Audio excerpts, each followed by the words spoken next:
She lost interest and couldn't tell you why. The conversation went flat. The attraction that seemed present evaporated. Nothing dramatic happened. No obvious mistake. Just a gradual cooling that left you confused about what changed. What changed was her perception. Something in how you carried yourself, how you spoke, how you responded, how you occupied space, triggered an assessment that operates beneath conscious awareness. The assessment categorized you differently than you wanted to be categorized. The attraction that depends on certain perceptions couldn't survive the perceptions your behavior created.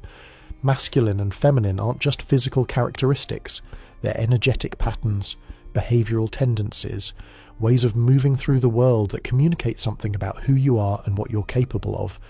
The behaviors that read as feminine in men, regardless of whether that's fair or logical, produce responses that work against attraction, against respect, against the influence you're trying to build. Today we're examining 6 specific behaviors that consistently undermine masculine perception. Not because feminine is bad, it's not, but because these behaviors in men produce consequences the men engaging in them don't want.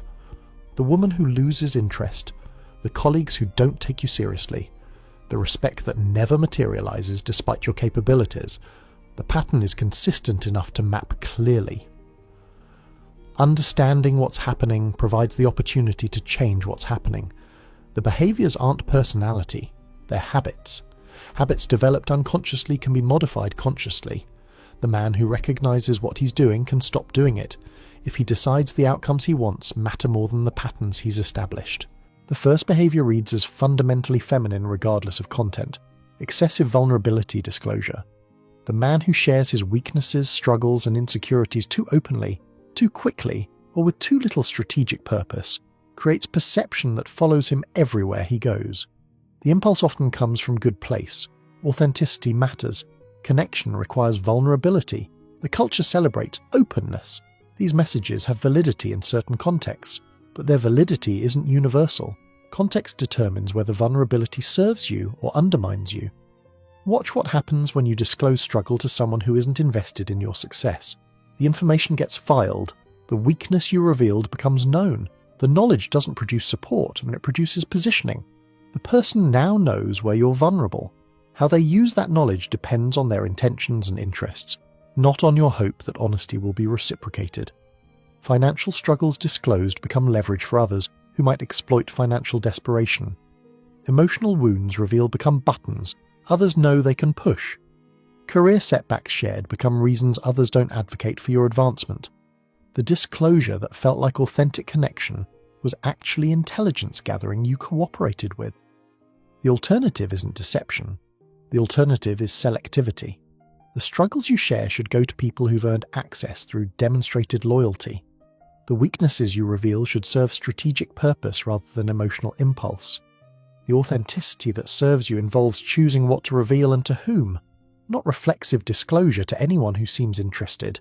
Notice who practices selective disclosure successfully. Effective leaders don't pretend perfection. They share struggles, strategically, at moments that serve purpose, with audiences who benefit from the sharing. The revelation is calibrated rather than impulsive. The vulnerability demonstrates humanity without advertising exploitable weakness. The perception this creates differs dramatically from the perception that reflexive disclosure creates. The man who seems to have his situation handled while occasionally revealing human complexity reads as strong. The man who pours out every struggle unprompted reads as overwhelmed. The information content might be similar. The communication strategy produces entirely different effects. Framing determines perception when the underlying facts remain constant. You might be struggling financially while building something. Described as, "I'm really struggling right now, barely making it." That's weakness display. Described as, "I'm in investment phase, building something significant." That's strength display. Same financial situation, different perception, different responses from others. The shift isn't dishonesty. Both descriptions might be accurate. The struggle is real. The building is also real. Choosing which frame to emphasize isn't lying. It's recognizing that how you present your situation shapes how others engage with you. The selective framing serves your interest without misrepresenting your circumstances. The second behavior that undermines masculine perception: over-explaining and excessive justification. The impulse to elaborate when simple statement would suffice. The need to provide reasons when no reasons were requested. The compulsion to defend positions that weren't actually under attack. The pattern reveals itself in small moments. Someone questions your choice and you launch into extensive explanation of every factor that informed the decision. Someone expresses mild surprise and you provide detailed defense of why your position makes sense. The questioning wasn't hostile. The surprise wasn't attack. But you responded as though they were, as though you needed to justify yourself to them. This reads as feminine because it signals that your validation depends on their approval. You're working to secure their agreement. You're performing for their acceptance. The effort expended to explain demonstrates that their opinion carries weight over your decisions, that you can't simply decide and proceed without ensuring they understand and approve. The masculine alternative isn't refusing to explain anything. It's recognizing when explanation is warranted and when it constitutes supplication. The question that deserves answer gets answered. The challenge that merits response gets response. But the casual comment that doesn't actually require your engagement.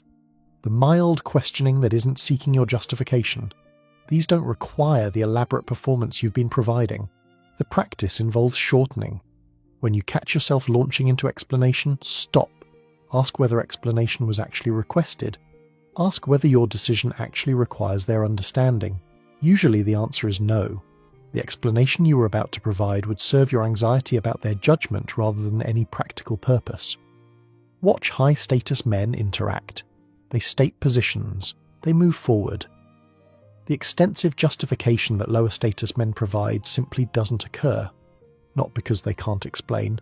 They often could explain better than anyone. But because they don't experience the need. Their decisions don't require external validation. Their positions don't depend on universal agreement. The shift reads immediately. The man who states rather than justifies, who moves rather than seeks permission, who acts rather than explains why he's about to act. The energy is entirely different. The perception it creates follows accordingly. The third behavior, seeking attention through overcompensation. The effort to be noticed that defeats itself through its visibility.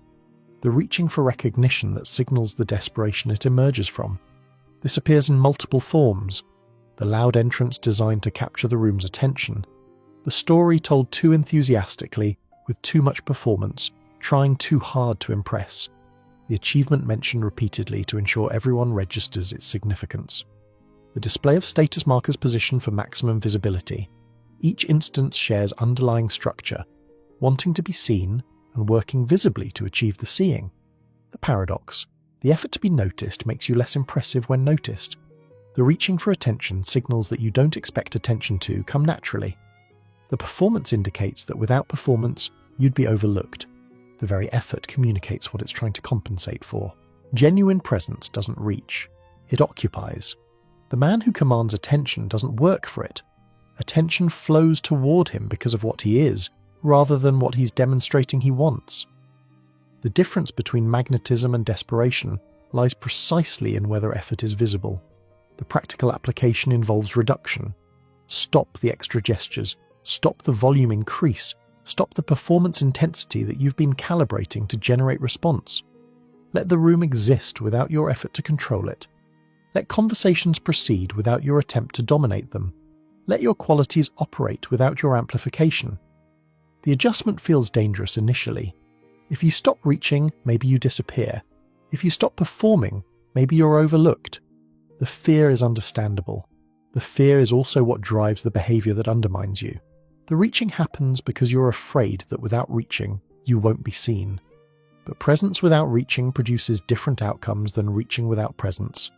The man who's simply there, confident, grounded, not working to capture attention, often receives more attention than the man working desperately to capture it. The quieter energy draws interest. The obvious effort repels. The fourth behavior corrodes masculine perception perhaps most directly. Attempting to dominate or intimidate other men, particularly in social contexts, particularly around women. The sizing up, the challenging, the put-downs designed to establish hierarchy, the competition that wasn't requested or necessary. The impulse comes from insecurity and broadcasts insecurity. The man who needs to diminish other men needs to because his status doesn't establish itself naturally. The challenge to other men's position occurs because his own position feels insufficiently secure. The dominance display signals that dominance must be displayed because it isn't simply evident. Women read this immediately. What looks to you like establishing superiority looks to her like revealing inferiority. The man who challenges other men around her has shown her that he's threatened by other men. The man who tries to embarrass rivals has shown her that rivals concern him enough to require embarrassment. The effort to demonstrate dominance demonstrates the opposite. The man who doesn't engage in status competition around women presents differently. He's not threatened. Other men's presence doesn't trigger defensive response. He can appreciate another man's qualities without feeling diminished by them. He can share space without needing to claim it aggressively. This reads as genuine confidence rather than performed confidence. The secure man doesn't need constant status confirmation. He knows what he is. Other men's presence or absence, their qualities or limitations, these don't affect his sense of himself. The security that doesn't require defense presents as stronger than the security that does. The shift requires recognizing the trigger. When you feel the impulse to challenge another man, notice what the impulse emerges from. Usually it's threat perception. He seems to be impressing someone you want to impress. He seems to possess something you want to possess. The challenge is attempt to neutralize threat that his presence has created.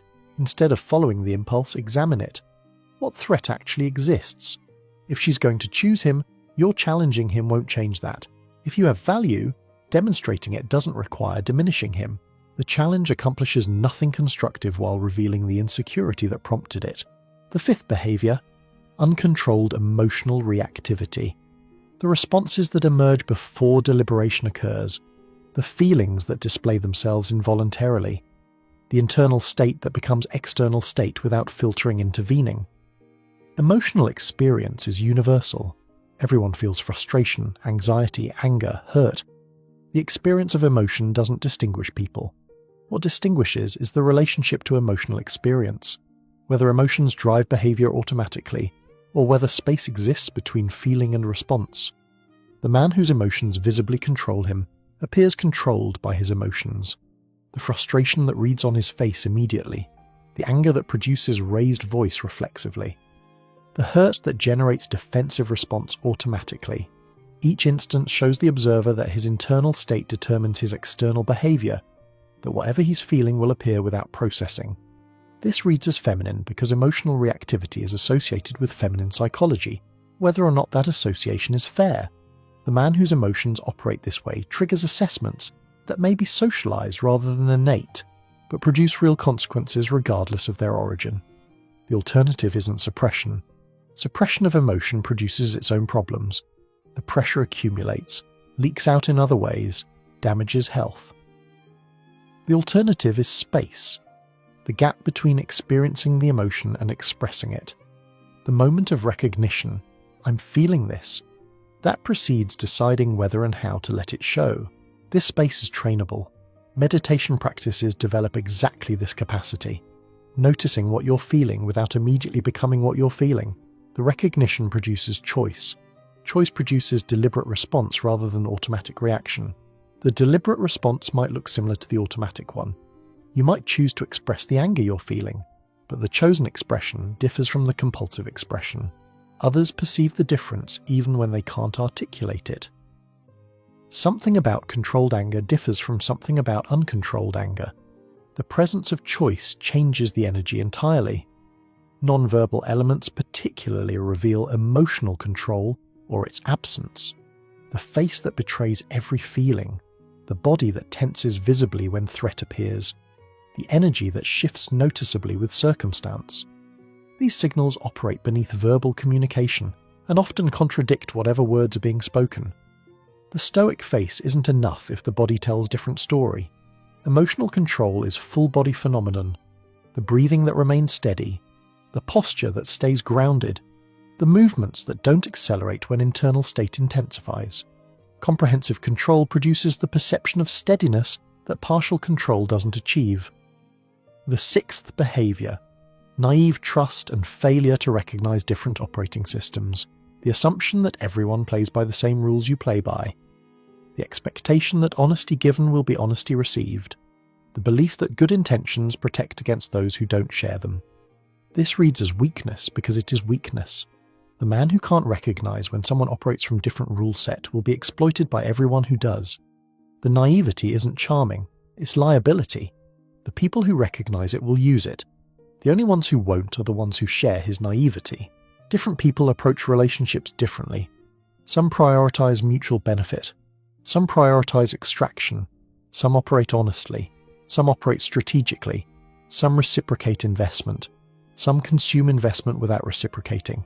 The variation is real. Assuming everyone operates like you do guarantees misjudgment of everyone who doesn't. The practical application involves assessment. Before extending trust, observe. Before allowing access to vulnerable information or valuable resources, evaluate whether the person has demonstrated themselves trustworthy. The trust that extends automatically before being earned isn't virtue. It's vulnerability dressed as virtue. This doesn't mean paranoid suspicion of everyone. It means calibrated trust that adjusts based on evidence. The person who's demonstrated reliability receives more access. The person who's demonstrated exploitation receives less. The trust level matches what the person has shown themselves to deserve. The naive man gives full access immediately.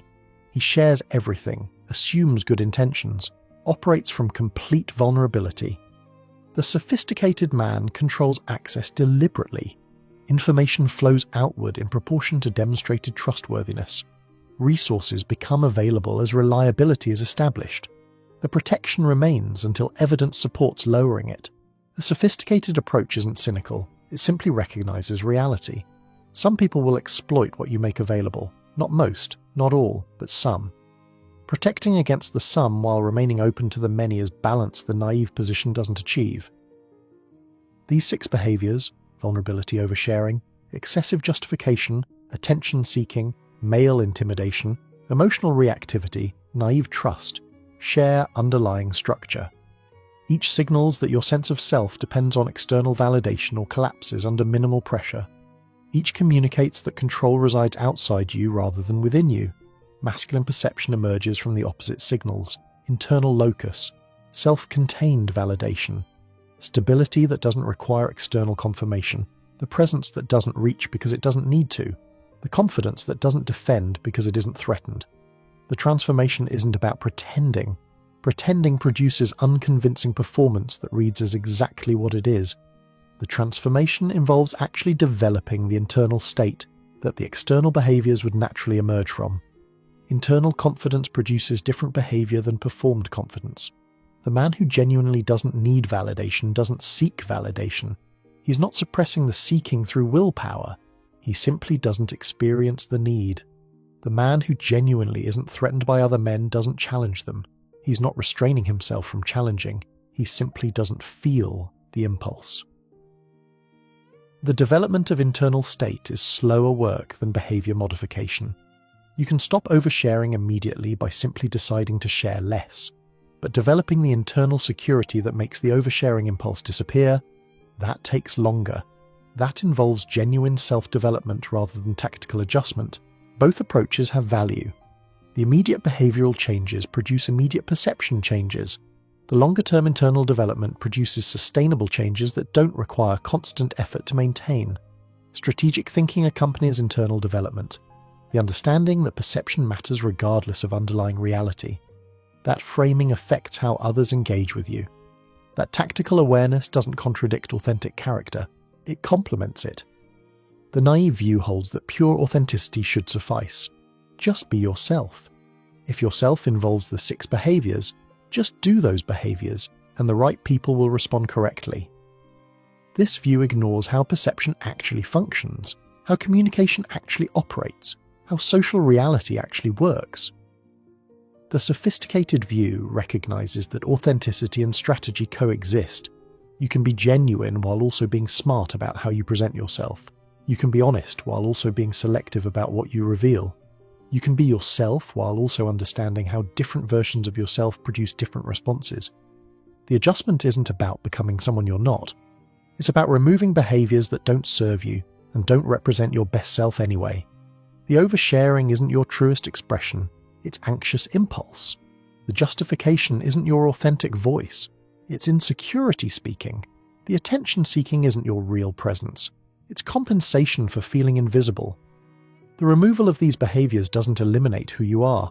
It reveals who you are more clearly by removing the interference.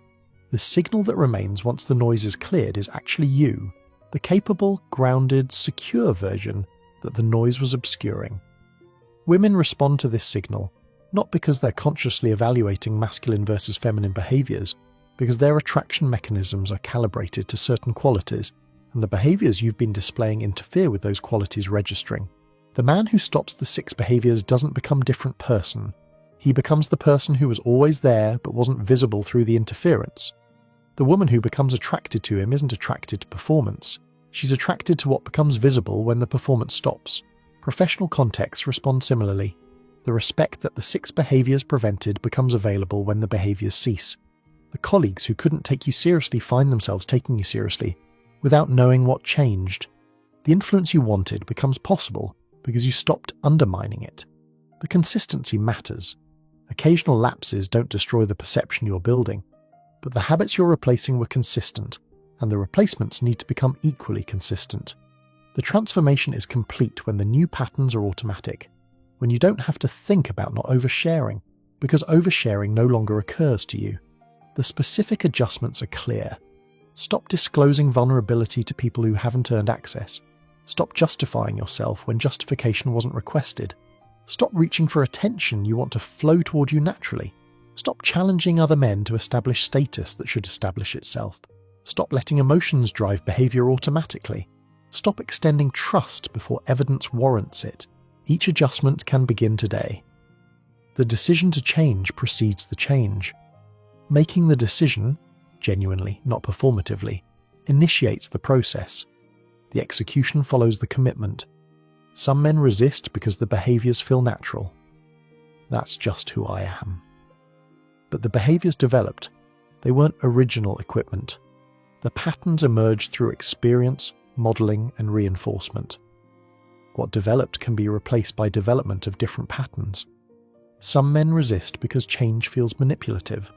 I shouldn't have to pretend to be someone I'm not. But removing counterproductive behaviors isn't pretending. It's clearing away what doesn't serve you to reveal what does. The authenticity argument becomes excuse for maintaining patterns that work against you. The men who make these changes report consistent experiences. Relationships improve. Professional respect increases. Social interactions feel different.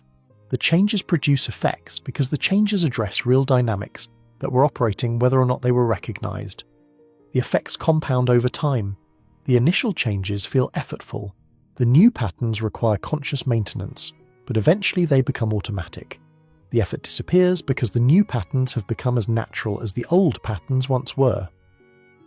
The perception others have of you shifts permanently, not because you're performing indefinitely, because you've actually changed.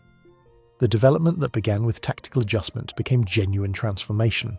The person you were becoming arrived. The journey has entry points that begin with recognition, seeing the patterns in your own behavior, noticing when you're about to overshare, about to justify, about to seek attention. The noticing creates the space where different choice becomes possible. Notice today. When the impulse to explain yourself at length appears, notice it. When the desire to make sure people see you surfaces, notice it. When the urge to challenge another man emerges, notice it. The noticing doesn't require immediate change. It creates awareness that change builds on, from awareness experiment. Try the shorter response rather than the elaborate justification. Try the quieter presence rather than the attention-seeking. Try the equanimity rather than the visible emotional response. The experiments show you what's possible. The results inform further adjustment. The process is iterative. You won't transform overnight. The patterns you've been running have momentum. Redirecting them takes sustained effort over time. The man who begins today won't finish today, but the man who begins today has begun. The 6 behaviors have been undermining you without your awareness. The awareness now exists. What you do with it determines whether the patterns continue or shift. The choice is available. The choice is yours. Masculine perception follows from masculine behavior, follows from masculine internal state. The external triggers the internal over time. The internal sustains the external without effort. The cycle once entered produces its own momentum. Stop the 6 behaviors, start the transformation. Become the man whose presence communicates what you want it to communicate. The perception you want follows from the behaviours you choose. Choose differently. For those who recognise these patterns in themselves, which adjustments seem most urgent? Which behaviours have been costing you most? The examination reveals where effort would produce most immediate return. Begin there. The patterns end when you decide they end. The decision begins a process that transforms how others perceive you. The transformation serves you in every domain where perception matters, which is every domain where other humans exist. Decide. Begin. Persist. The outcome justifies the effort.